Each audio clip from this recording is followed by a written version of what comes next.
Stoichiometry. This word simply means using the ratios that are given in a balanced equation to solve a problem. Typically, we would start with a food analogy. We're making pancakes, we're making pizzas, we're making sandwiches. I have this many slices of bread. How many sandwiches can I make?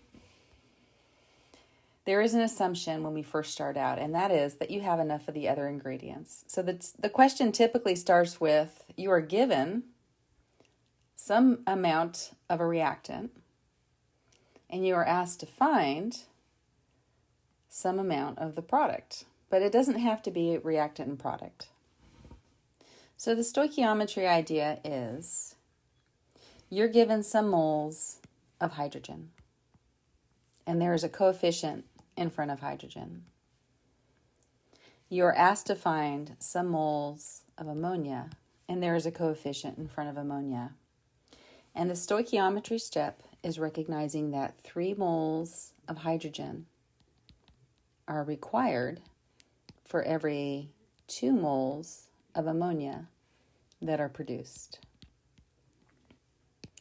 This 3-to-2 ratio, that is the stoichiometry. So we start with a given, 6 moles of this reactant. And we're going to use that idea that 3 moles of hydrogen are required for every 2 moles of ammonia that are produced.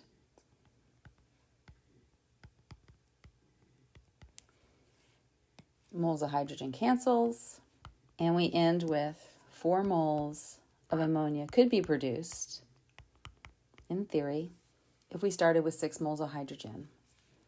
This step here, where we have a molar ratio, is the stoichiometry step.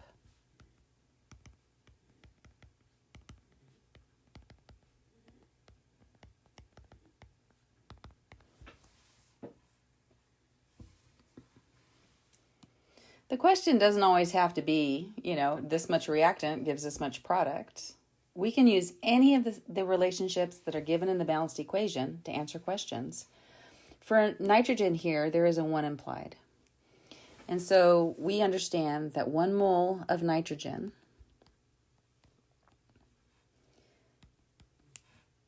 and 3 moles of hydrogen are required to produce 2 moles of ammonia.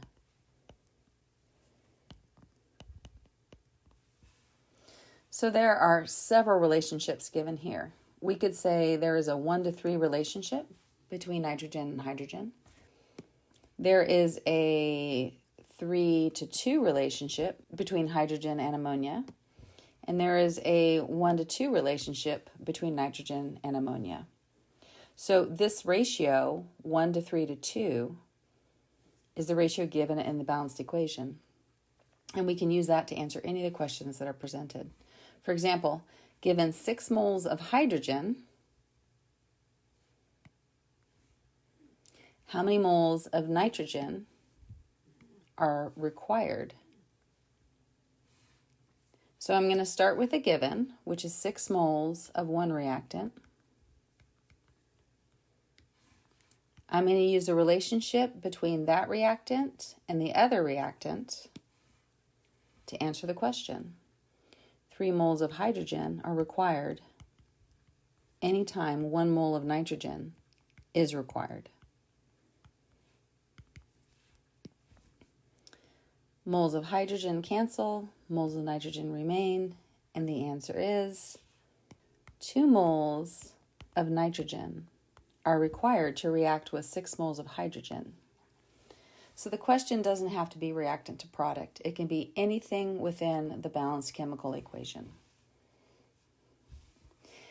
And the given doesn't have to be a whole number, and the answer doesn't either. So if we were given 5.5 moles of hydrogen, we would be starting with 2 sig figs.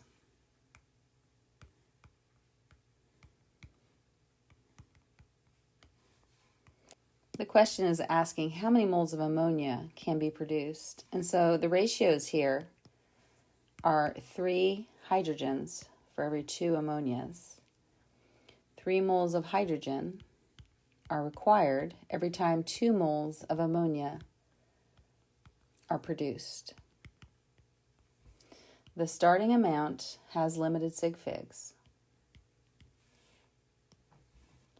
The molar ratio has unlimited sig figs.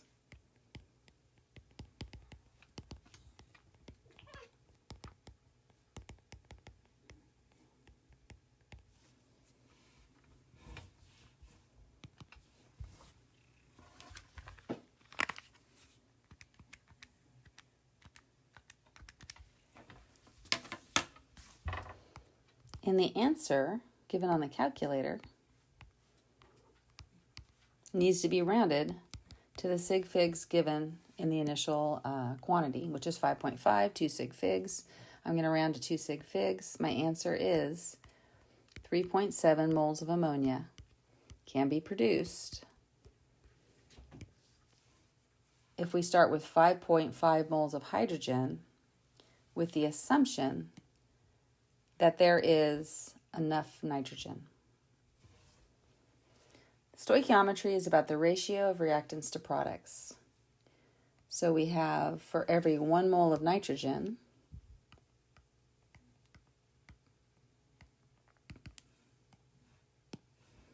three moles of hydrogen are required.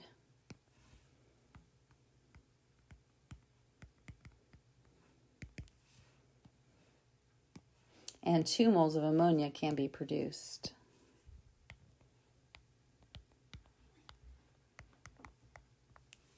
I can look at reactants with a 1-to-3 ratio. I can look at one reactant and the product with a 1-to-2 ratio. I can look at the other reactant and the product with a 3-to-2 ratio. All these ratios are given in this balanced equation. This stoichiometry step will be one step in a larger roadmap. We can compare reactants. We can look at one reactant and products. We can look at the other reactant and products. But typically we're not going to start with moles. We're going to begin with mass. Why? Because it's easier to weigh things than to count them. And so we'll go from grams to moles of one reactant to get to product. Or we'll go from grams to moles of the other reactant to get to product. Or we can go from grams of one reactant to find out how many grams of the other reactant are required. The stoichiometry step is the one that looks at the relationship given in the balanced equation that has to do with the coefficients.